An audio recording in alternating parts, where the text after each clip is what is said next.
اسلام کے دو خلیفہ سیدنا ابو بکر صدیق اور سیدنا عمر رضی اللہ تعالیٰ عنہ، نہ ابو بکر صدیق رضی اللہ تعالیٰ نے اپنے دور خلافت میں کوئی قربانی کی ہے، نہ سیدنا عمر رضی اللہ تعالیٰ نے اپنے دور خلافت میں کوئی قربانی کی ہے۔ اللہ اکبر۔ السلام علیکم دوستو، قربانی کا فلسفہ کیا ہے؟ سونے رسول صلی اللہ علیہ وسلم نے ہمیں سکھایا کہ میرے دادا ابراہیم نے قربانی کی، ہم بھی اس لیے قربانی کرتے ہیں۔ کیوں؟ ہمارے اندر قربانی کا جذبہ قائم رہے۔ قربانی کس بات کی؟ اپنے رب کے حکم پر چلنے کی۔ رب نے ہی تو کہا ہے کہ تم جھوٹ بولنا چھوڑ دو، رب نے ہی تو کہا کہ تم دوسرے کی ماں بہنوں بیٹیوں کی طرف غلط نگاہ سے نہ دیکھو، رب نے ہی تو کہا کہ سود نہ کھاؤ، رب نے ہی تو کہا کہ تم بے ایمانی نہ کرو، رب نے ہی تو کہا کہ تم پڑوسیوں کی مدد کے لیے ہاتھ بڑھاؤ، رب نے ہی تو کہا کہ تم ماں باپ کی اطاعت کرو۔ اللہ تعالیٰ کا حکم ہے کہ ابراہیم کے فلسفے پر چلنا ہے، ملت ابراہیم کو۔ علامہ اقبال نے کہا تھا نا، یہ فیضان کرم ہے، یہ مکتب کی کرامت ہے، سکھائے کس نے اسماعیل کو آداب فرزندی۔ آج کی جو قربانی ہے وہ ہم سے کیا مانگتی؟ اسلام نے قربانی ان لوگوں کے اوپر فرض کی ہے، جانور ان لوگوں پہ ذبح کرنا فرض کیا کہ جو مالدار ہیں، جو زکوٰۃ دیتے ہیں۔ اسلام کے دو خلیفہ سیدنا ابو بکر صدیق اور سیدنا عمر رضی اللہ تعالیٰ عنہ جب خلافت کی مسند پر بیٹھے، اتنی غربت تھی کہ کپڑوں پر پیبند لگے ہوئے تھے۔ نہ ابو بکر صدیق رضی اللہ تعالیٰ نے اپنے دور خلافت میں کوئی قربانی کی ہے، نہ سیدنا عمر رضی اللہ تعالیٰ نے اپنے دور خلافت میں کوئی قربانی کی ہے۔ پتہ ہے آپ کو؟ کیونکہ رواج نہ پڑ جائے، غریب آدمی سوچے کہ میں کیسے کروں گا۔ ان کو حکم دیا جو روز گوشت کھاتے ہیں، ان کو حکم دیا جو زکوٰۃ دیتے ہیں، جن کو اللہ نے دولت مند بنایا ہے۔ اور باقیوں کا کیا حکم ہے؟ باقیوں کو حکم ہے کہ اس قربانی کے فلسفے پر چلنا ہے۔ رسول اللہ کا حکم ہے کہ ہم نے ابراہیم علیہ السلام کے فلسفے کو زندہ رکھنا ہے۔ یہ بھی کہہ سکتے تھے کہ یہ میری سنت ہے، لیکن فرمایا نہیں، یہ میرے دادا ابراہیم علیہ السلام کی سنت ہے۔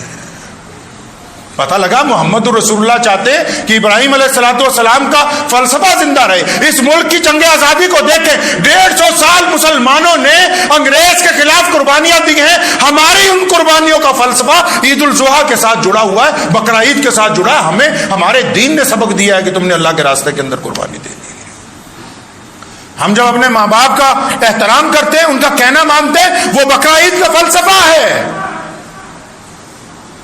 ہماری بیوی جب کسی نیک کام میں ہمارا ساتھ دیتی ہے، وہ حضرت ہاجرہ اور ابراہیم علیہ السلام کا وہ فلسفہ ہے جس کو حضور صلی اللہ علیہ وسلم نے ادا کرنے کا حکم دیا ہے۔ ہمارے بچے جب ماں باپ کا حکم مان کے کہتے ہیں کہ ہم اللہ کے راستے میں جائیں گے، ہم قربان ہونے کے لیے تیار ہیں، ہم محنت کرنے کے لیے تیار ہیں، ہم اپنی انا چھوڑنے کے لیے تیار ہیں، ہم اپنا تکبر چھوڑنے کے لیے تیار ہیں، یہ فلسفہ ہے حضرت اسماعیل علیہ السلام کا۔ اللہ نے خود نہیں کہا کہ تمہارا جانوروں کا گوشت اور خون ہمارے تک نہیں پہنچتا؟ تمام ائمہ نے مستند احادیث میں اس حدیث کو نقل کیا۔ رسول اللہ صلی اللہ علیہ وسلم نے فرمایا کہ جو جانور ذبح کیے جاتے ہیں ان کا خون اور گوشت ہم تک نہیں پہنچتا، تمہاری نیتیں پہنچتی ہیں۔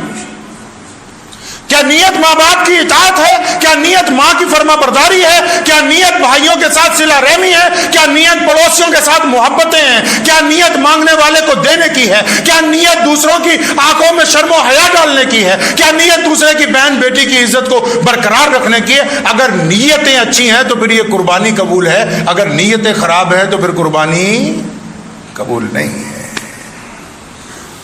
یہ کس نے کہہ دیا کہ بس ایک بکرا ذبح کرو قربانی قبول ہو گئی؟ اللہ فرماتے ہیں انما الاعمال بالنیات کما قال النبی صلی اللہ علیہ وسلم۔ فرمایا رسول اللہ نے کہ ہم تو بندے کی نیت دیکھتے ہیں۔ آج کل تک کئی ایسے ہے بکرا ذبح کرن گے تے فریج بھی چھوٹا پی جاتا، بڑا فریزر لے آگے سارا ہی رکھ لینا ہے۔ جانور اس لیے ذبح کرتے ہیں کہ ان لوگوں تک اچھا فوڈ پہنچے، اچھا کھانا پہنچے جو ترستے ہیں اچھے کھانے کو۔ اس لیے نہیں ذبح کرتے کہ اس کے سارے حصے ہم ہی رکھ لیں۔ اس لیے کرتے ہیں قربانی کہ اللہ نے ہم کو مال دیا ہے تو ہم ان لوگوں تک پہنچائیں بہترین کھانا جن کو نصیب نہیں ہے۔ قربانی کا فلسفہ یہی ہے کہ ہم میں کرنا چھوڑ دیں، ہمارے اندر جو تکبر ہے اس کو بھی ذبح کرنا ہے، ہمارے اندر جو جھوٹی انا ہے اس کو بھی ذبح کرنا ہے. ہمارے اندر جو جھوٹی شان و شوکت ہے اس کو بھی ذبح کرنا ہے. یہ جو عادت پڑی ہے کہ ہر کام کرنے کے بعد فیس بک پہ ڈالنا ہے کہ ہم نے 10 کلو کی آٹے کی تھیلی ایک غریب عورت کو دے دی, یہ جو غرور ہے اس پہ بھی چھری پھیرنی ہے جب تک یہ گردن نہ جھک جائے. پڑھیں قرآن پاک, فرمایا ابراہیم اور اسماعیل نے اپنی گردنیں جھکا دی اپنے رب کے آگے. ایک گردن نے جڑا تون چ سریا پھسیا ہوا ہے کہ میں تو 20 بکرے قربانیاں کرنی ہے, 25 کرنی ہے, لوگوں کو پتا ہونا چاہیے, وہ قربانی نہیں ہونی. قربانی تب ہوگی جب آپ اپنے سے غریب کے ساتھ جھک کر ملیں گے, جب آپ اپنی آواز کو اپنے ماں باپ کی آواز سے نیچی رکھیں گے. یہ کس نے سمجھا دیا کہ صرف جانور قربان کرنے سے بقرہ عید کا مقصد پورا ہو جائے گا؟ اپنی انا کو, اپنے تکبر کو, اپنے غرور کو, اپنی جھوٹی شان و شوکت کو, اپنی دولت کو, اپنی ان بے حیا آنکھوں کو, اس بدتمیز زبان کو جب تک آپ لگام نہیں ڈالیں گے, جب تک اس کو اللہ کے راستے کے اندر قربان نہیں کریں گے, جتنے مرضی بڑے جانور قربان کر لیجئے, کوئی قربانی قبول نہیں ہونے والی. اکثر میں کہا کرتا ہوں اپنے دوستوں کو کہ لوگ کہتے ہیں نماز کے لیے وضو ضروری ہے, نماز کے لیے وضو ضروری ہے, اور نماز کے لیے قبلے کی طرف منہ ہونا ضروری ہے. کہتے ہیں نماز کے لیے امام بھی بہت ضروری ہے. تو اگر نماز کے لیے یہ چیزیں ضروری ہیں تو نماز کے لیے ماں باپ کی اطاعت بھی ضروری ہے, نماز کے لیے بیوی کے ساتھ رضامندی بھی ضروری ہے, نماز کے لیے بھوکے پڑوسی کے گھر میں کھانا پہنچانا بھی ضروری ہے. یہ کس نے فلسفہ سکھا دیا کہ لوگوں کے دلوں کو تکلیف پہنچاؤ, بولو ہم قربانی کر رہے ہیں؟ یہ زبان قربان نہیں ہوتی جو چپ ہو جائے دوسروں کے دل کو تکلیف پہنچانے سے. کون سی قربانی ہے؟ دوسروں کو دکھانے کے لیے قربانی ہو رہی ہے کہ جی ہم 2 لاکھ کا بکرا لے آئے, 5 لاکھ کا لے آئے ہیں, کہ جی اس بکرے پہ اللہ کا نام لکھا ہوا ہے, اس کے لیے اس کی قیمت 10 لاکھ روپے ہے, اور یہ جو حافظ قرآن جن کی چھاتی کے اندر قرآن پورے کا پورا محفوظ ہے ان کی تنخواہ 10,000 روپے ہے, تو اس وقت تمہیں شرم و حیا نہیں آتی ہے؟ کون سا فلسفے پہ چلنا چاہتے ہو؟ دین میں کوئی جگہ نہیں نمائش کی, دین میں کوئی جگہ نہیں غرور کی, دین میں کوئی جگہ نہیں تکبر کی, دین کے اندر کوئی جگہ نہیں بے حیائی کی. دین کے اندر سراپا اللہ تبارک و تعالیٰ کی اطاعت ہے, محمد رسول اللہ کا کہنا ماننا ہے. جو بندہ دین کے اندر سرکشی کرنا چاہتا ہے وہ دین میں عزت پا نہیں سکتا ہے. اس لیے 2 لفظوں میں قربانی کے فلسفے کو سمجھ لیں. مجھے بہت سارے لوگوں نے کہا کہ یہ بتا دینا کون سا جانور کریں کون سا نہ کریں, کون سے جانور میں کتنے عیب ہوں ہو جائے گی, کہ کون سے جانوروں میں کتنے ہو وہ نہیں ہوگی. تو میں نے انہیں محبت سے کہا, میں کہا اس پہ تو ساری دنیا ہی بات کر رہی ہے. صبح شام فون ہی اسی بات کے آ رہے ہیں کہ جی کان کٹا ہوا ہے, پیر پہ نشان ہے, قربانی ہوگی نہیں ہوگی. یہ جو دل کے اندر غرور اور تکبر بھرا ہوا ہے, ذرا اس کے اوپر بھی تھوڑی سی گفتگو ہو جائے. جانور کا تو فلسفہ سیدھا سا ہے, جو آپ کے دل کو بھا جائے, آپ کا دل کہے کہ یہ اعلیٰ چیز ہے تو وہ بہتر ہے, جائز ہے. جب آپ کا دل نہیں مانتا تو بس جائز نہیں, وہ تو 2 لفظ معاملہ ہے. تو اس لیے اپنے دل کو تابع کریں اللہ اور اس کے رسول کے. ابراہیم علیہ السلام نے سکھایا کہ دیکھو میں نے اللہ سے دوستی کی, میرے رب نے خواب میں کہا کہ ابراہیم بیٹا قربان کرو. بیٹے کو کہا, بیٹا بھی کہتا ابو جی جیسا آپ کا رب چاہتا ہے میں بھی وہی کروں گا.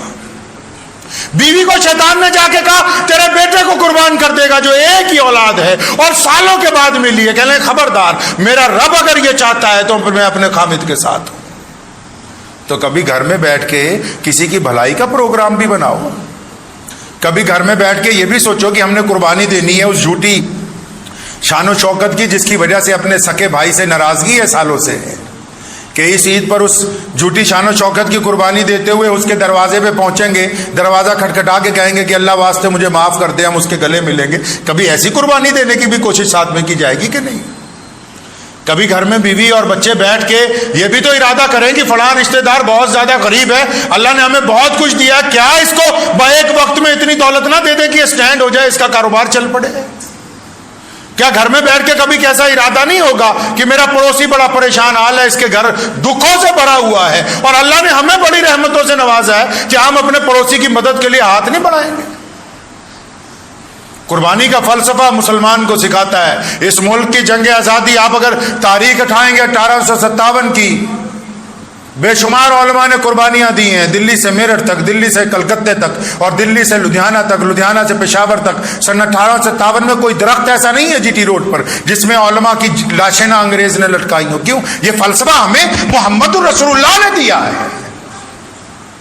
یہ فلسفہ ہمیں ہمارے دین نے دیا ہے کہ ہم قربانی دیں گے، اپنی انا کی بھی دیں گے، اپنے ملک کے لیے بھی قربانی دیں گے، اپنے سماج کے لیے بھی دیں گے، اپنے بھائیوں کے لیے بھی دیں گے، اپنے پڑوسیوں کے لیے بھی دیں گے. یہ جذبہ تبھی تو ہے، یہ محمد رسول اللہ نے یہ اتنی بڑی عید قربان بنائی اسی لیے.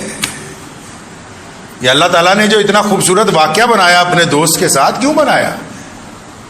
دوست کی عزتیں اس لیے بنائیں تاکہ ہم دوست کی پیروی کر کے عزتیں کما لیں.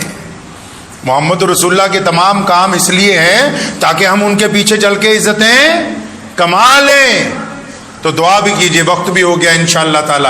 تو اس عید پر کریں گے قربانی انشاءاللہ. جو صاحب نصاب ہیں وہ جانور کی قربانی کے ساتھ، اور جو صاحب نصاب نہیں ہے وہ بھی، وہ اس عید پر عہد کرے کہ یا اللہ اس بار جب عید کی صبح کو ہم اٹھیں گے تو اپنی جھوٹی انا کو قربان کرتے ہوئے اپنے سے ناراض لوگوں کے گلے میں لیں گے.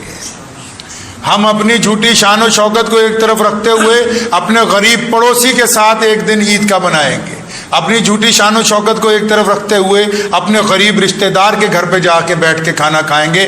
اگر ہم اپنے آپ کو قربان کرنے کے لیے تیار رہیں گے تو یاد رکھیں جو محمد الرسول اللہ کی پیروی پہ آ گیا، ابراہیم علیہ السلام کی جس طرح یاد تازہ کی جاتی ہے نا، جس نے رسول اللہ صلی اللہ علیہ وسلم کی پیروی اختیار کر لی، جس نے محمد الرسول اللہ کا طریقہ اختیار کر لیا، جس نے رسول اللہ کی طرح غریبوں پر رحم کیا، جس نے رسول اللہ کے کہنے کے مطابق ماں باپ کی اطاعت کی، جس نے رسول اللہ کے کہنے کے مطابق پڑوسیوں سے محبت کی، جس نے رسول اللہ کے کہنے کے مطابق بھٹکے ہوئے کو راستہ دکھایا، جس نے رسول اللہ کے کہنے کے مطابق غریبوں کو کھانا کھلایا، جس نے رسول اللہ کے کہنے کے مطابق ایسے غریب کی مدد کی جس پر گنڈے راج کرنا چاہتے تھے اور گنڈوں کے ساتھ جا کے ٹکرا گیا، وہ آج بھی عزت پائے گا اور کل قیامت کے دن بھی اللہ تعالیٰ اس کو عزتوں کا تاج پہنائیں گے.